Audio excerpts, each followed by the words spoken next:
Good afternoon, sir. Chepamma.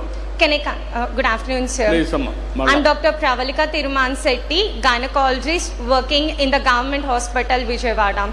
As a young working woman, I have this question to ask the government of Vijayawada. What are the states that are planning to help the young couple who want to plan pregnancy and have children but can't do because of financial crisis?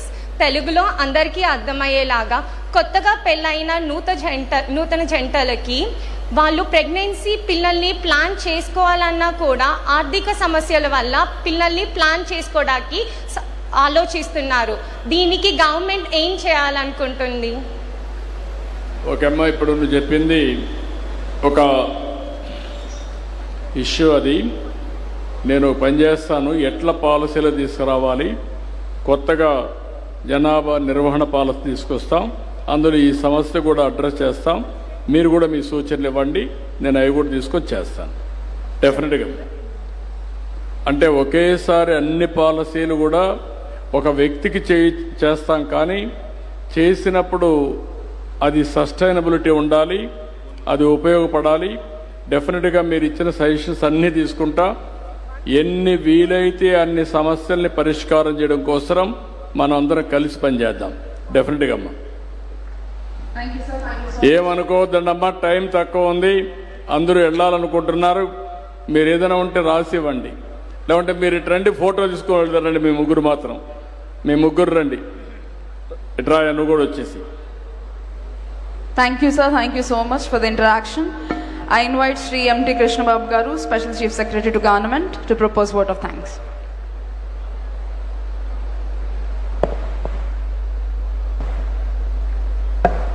Thank you. We just heard our visionary leader, Honorable Chief Minister of Andhra Pradesh, Sri Nara Chandrababu Naidu Garu, on the need for changing our focus from population control to population management and sustainability. Our Chief Minister always thinks ahead of time, comes up with policies which will be followed by others much later. Thank you, sir, for highlighting the importance of demographic management at a time when total fertility rate in Andhra Pradesh has declined to 1.5, which is well below replacement level of 2.1, where the population aging and labor shortages are emerging as significant challenges. We are all aware, if this trend continues without calibrated intervention, we may soon face shrinking workforce directly impacting economic productivity, rising elderly population projected to touch 23% of the state population by 2047, placing... Babu, ఒక్కసారి అమ్మాయి మాట్లాడుతుంది. అందరికీ నమస్కారం. నా పేరు కమల, మాది దివిసీమ కోడూరు అండి. నేను చాలా పేద కుటుంబం నుంచే వచ్చాను. మా నాన్నగారికి మాకేంటంటే తెలుగుదేశం అనే ఒక ముద్ర పడిపోయింది. పడిపోయేసరికి మా నాన్నగారు, నేను డిఎస్సి ప్రిపేర్ అవుతుండగా పెరాలసిస్తో బాధపడుతున్నారు. 5 years బాధపడ్డారు. ఆ టైంలో నేను అనేదాన్ని, నాన్న నేను జాబ్ వచ్చి ఎలాగైనా మిమ్మల్ని కాపాడుకుంటాను అనేదాన్ని. ఎందుకంటే ఫాదర్ డాటర్కి ఉన్న ఎఫెక్షన్ అలా ఉంటుంది. బట్ అన్ఫార్చునేట్లీ నా జాబ్ రావడమే మా నాన్నగారు చనిపోయారు. ఆ టైంలో మేము ఇంకా అప్పటికి నా శాలరీ ఏం పడలేదండి.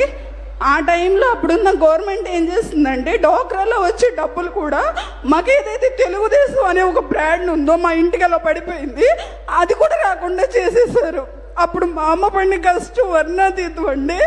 ఆ తర్వాత మా తమ్ముడు సివిల్ ఇంజనీర్ చేశాడు. మేమంతా కూడా కష్టపడి గవర్నమెంట్, నేనంతా స్టడీస్, మా తమ్ముడు నేనంతా కూడా గవర్నమెంట్ స్టడీస్.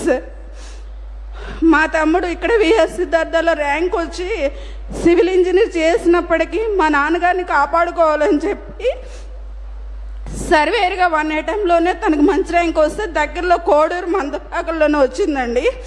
అప్పుడు కూడా మమ్మల్ని ఒక తెలుగుదేశం బ్రాండ్ అని వేసేసి వాడి పేరు తీసేసారండి. మందపాకలు వచ్చింది, కానీ మేము తెలుగుదేశం పార్టీ అని ఒక ముద్ర వల్ల వాడి జాబ్ కూడా తీసేయాలని చూసి ఒక 6 months చాలా బాధ పెట్టారు.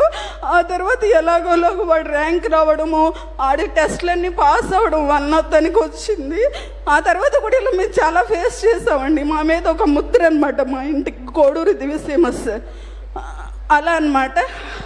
అలాగే నాకు 3 పిల్లలు, ప్రజెంట్ 8th మంత్ మా బేబీకి. నేను ఎందువల్ల ఇంత ఎమోషనల్ అవుతున్నానంటే, ఒక 3 ఆడపిల్లలు అనేసరికి సమాజంలో కానీ ఇంట్లో కానీ పనిచేసే చోట కానీ చాలా ఒక చులకన భావం, లేదంటే ఏదైనా జాలి ఏదో అనొచ్చు. నీకు ఎంతమంది పిల్లలమ్మా అనగానే 3 ఆడపిల్లలు అనేసరికి నా వైపు ఏదోలంగా చూడడం ఒక క్వశ్చన్ మార్క్. కానీ నా భర్త నేను అసలు మేమేం అనుకోవట్లేదు. ఆ 3 పిల్లల్ని కూడా సమాజానికి లేదా వాళ్ళ కాళ్ళ మీద వాళ్ళు నిలబెట్టినట్టు చేయాలని మేము చాలా ప్రయత్నిస్తున్నామండి. ఇంట్లో ఓకే మగపిల్లాడు కావాలని కోరికతోనే ఉంచుకున్నాం, కానీ మగపిల్లాడు పుట్ల, కానీ మేము దాన్ని తీసుకున్నాం. ఈ 3 ఆడపిల్లల్ని ఒక స్ట్రాంగ్గా మేము తయారు చేయాలని. కానీ మాకున్న సపోర్ట్స్ కానీ మాకున్న వనరులు కానీ మాకు సపోర్ట్ చేయకపోయినప్పటికీ మేము ధైర్యంతో ఉన్నామండి. సమాజం నుంచి ఎన్నిటువంటి వచ్చినా సరే మేము తట్టుకుంటున్నాము. అలాగే మన సమాజ హితులైనటువంటి నారా చంద్రబాబు నాయుడు గారు, మీకు అందరికీ సభాముఖంగా చెప్తున్నాను, మేము చిన్నప్పటి నుంచి మా నాన్నగారు మేమంతా తెలుగుదేశం అయ్యేసరికి మా పాపని ఎలా చెప్తామంటే, టీవీలో వస్తే చంద్రబాబు తాత వస్తున్నారు అమ్మంటే మా రెండో పాప, నిజంగా అండి ఇది నేను అబద్ధం కాదు చెప్పేది, ఏదో సార్ ముందు చెప్దామని కాదు, చంద్ర తాత వచ్చారు అంటుందండి. నిజం సార్, ఇది నిజంగా నేను చెప్తున్నాను. ఆ విధంగా ఈరోజు నేను మాట్లాడడానికి కూడా అదే, ఇలా ఫ్యామిలీ మెంబర్గా మేము ట్రీట్ చేస్తామండి. అందువలన సార్తో నేను మాట్లాడాలి కాబట్టి వెయిట్ చేస్తున్నాను sir. Thank you so much sir. ఇప్పుడు ఈ అమ్మాయి విషయం చూశారు, సమాజంలో కొన్ని సవాళ్ళు వస్తూ ఉంటాయి. వాళ్ళ ఫాదర్ రాజకీయాల్లో ఉంటే కుటుంబం కూడా సఫర్ అయ్యే పరిస్థితి వచ్చింది. అలాంటి జరగడం చాలా దౌర్భాగ్యం, బాధాకరం. రెండో విషయం వారు చెప్పినప్పుడు 3 ఆడపిల్లలుంటే అందరిలో కూడా మగపిల్లలు లేరని చులకనగా చూడడం, దీన్ని ఏమనాలో నాకైతే అర్థం కావడం లేదు. ఇంకా సమాజంలో చాలా మార్పులు రావాలి.